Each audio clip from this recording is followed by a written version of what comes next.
Hello, and thanks for tuning into my YouTube channel, Pickleball Pick Apart. My name is Rory. I take pickleball games off of YouTube and I pick apart the play on the court. Watching my videos will help make you a better pickleball player.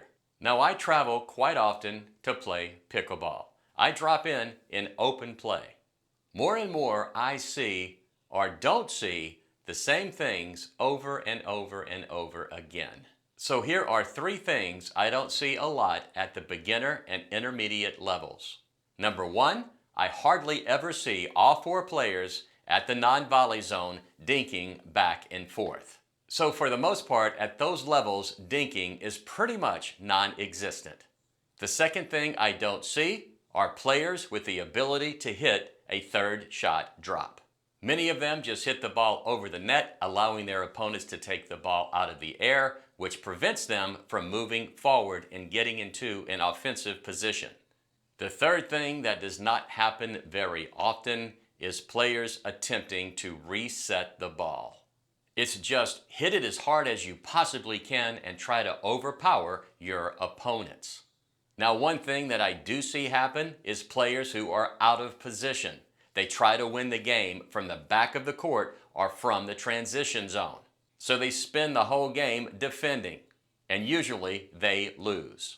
So here's a game in which you'll see everything I just mentioned. So check it out and let me know if this is how beginner and intermediate pickleball is played where you live. A big thank you to the YouTube channel Kevolution for posting this video. Check out the channel and subscribe. Let's go.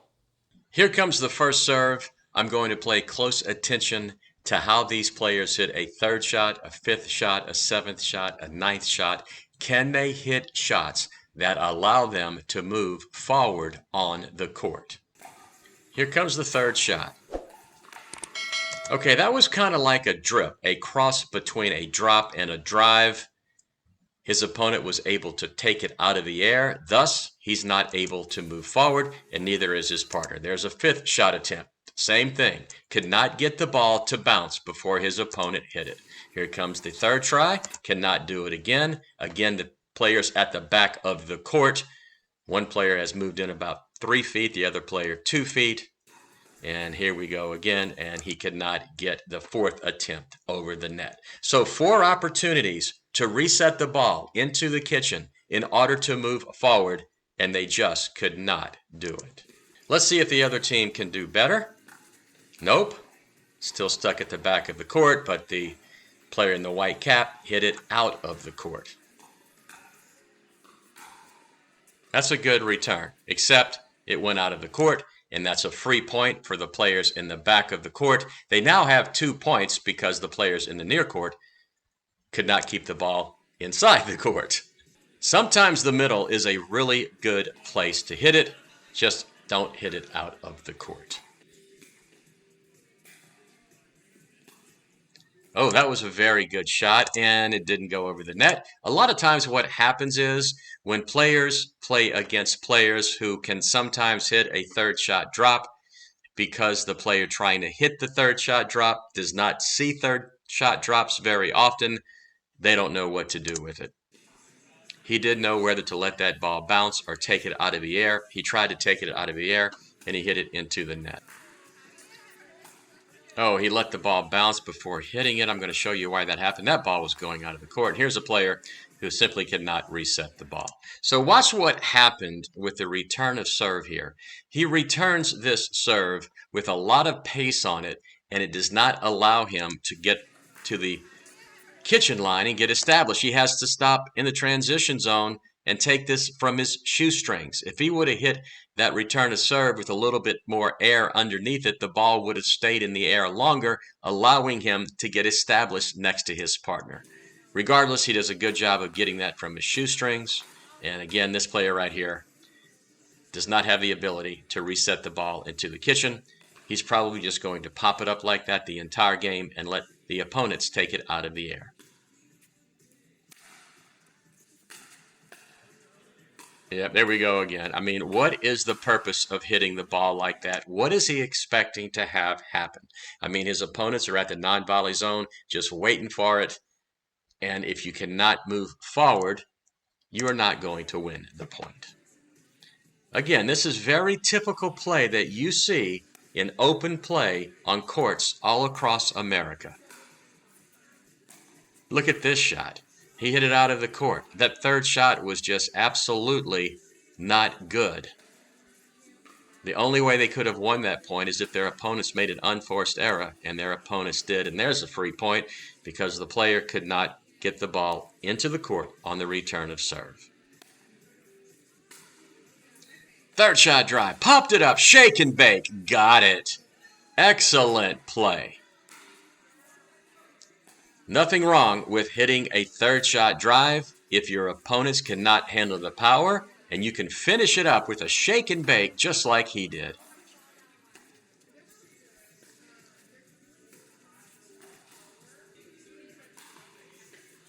There you go again, a missed serve. You are hardly ever going to serve an ace, so just get your serve into the court. Okay, he can't hit a third shot drop, so he's going to try a lob, and that goes out of the court. I can't blame him for trying. Can he possibly get this ball to fall in the kitchen? That ball was going out, and that is so easy.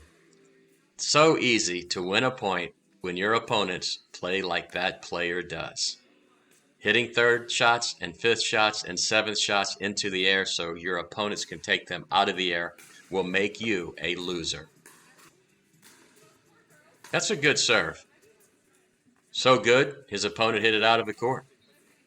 And he got a free point.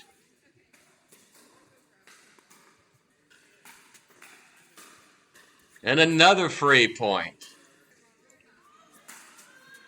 And a serve out of the court. So you're probably watching this game and thinking, these guys are not the greatest players, especially the players in the back court.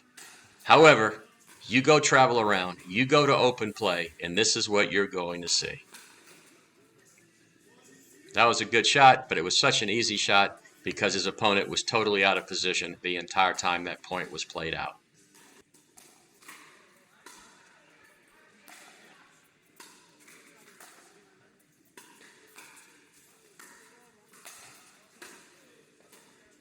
That's great. That's just a very, very good shot.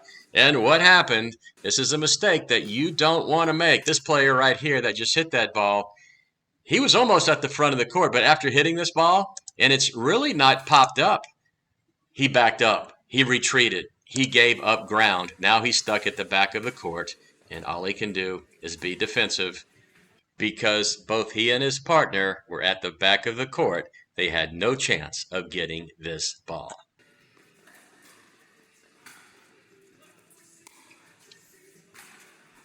He tried the lob, and it worked.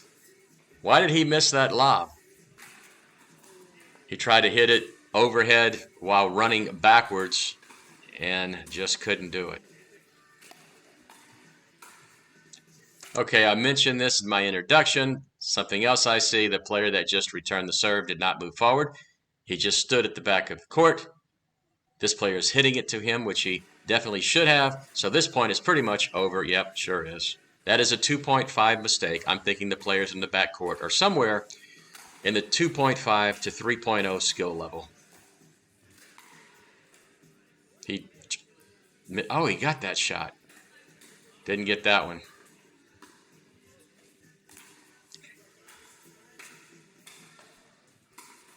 Okay, so again, when somebody hits a shot like that, you know they are a beginner player. That's not a bad drive. But here goes the guy again. That was going out of the court. And he did good right there, but he should have lost that point because the left-handed player in the near court hit an out ball. That would have been 5 or 6 feet out of the court.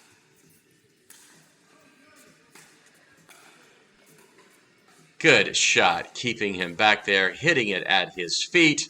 And again, it's all because the player who hit that shot hit it right into his put-away zone. You can't do that. You have to try to make the ball bounce in the kitchen before your opponents can hit it. Like that right there. That's a very good shot, and so is that. He sped it up, and he couldn't get that ball, and watch what happens. Oh, I don't know. He just happened to miss that. He was in position. I thought maybe he was moving forward when he hit it. It was just an unforced error.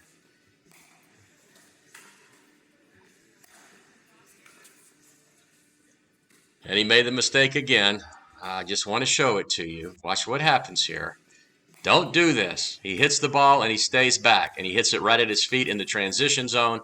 It eats him up. If he would have been all the way at the kitchen, he could have taken that ball out of the air. I have no idea what the score is, but I'm pretty sure the guys in the near court are way, way, way ahead.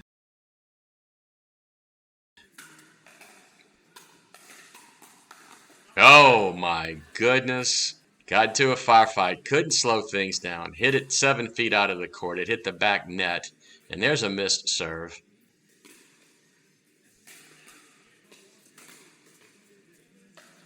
That's not going to work. That's a backhand drive that went right into the net. So ask yourself while you're watching this, do you play like this? Well, if you do, stop it.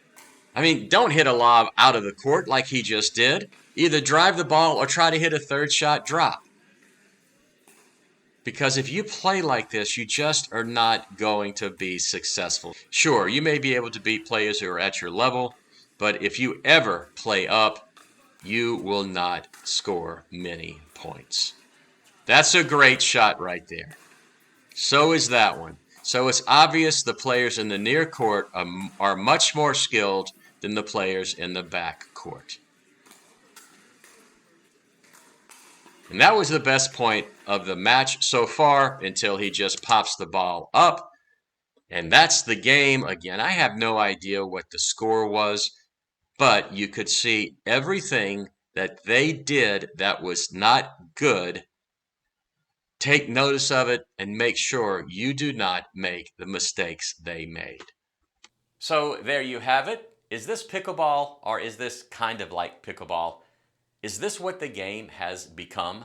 Let me know what you think by leaving a comment in the comments section below.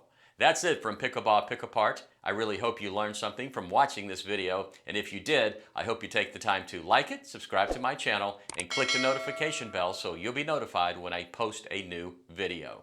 This is Rory saying, as always, thanks for watching, and see you on the court.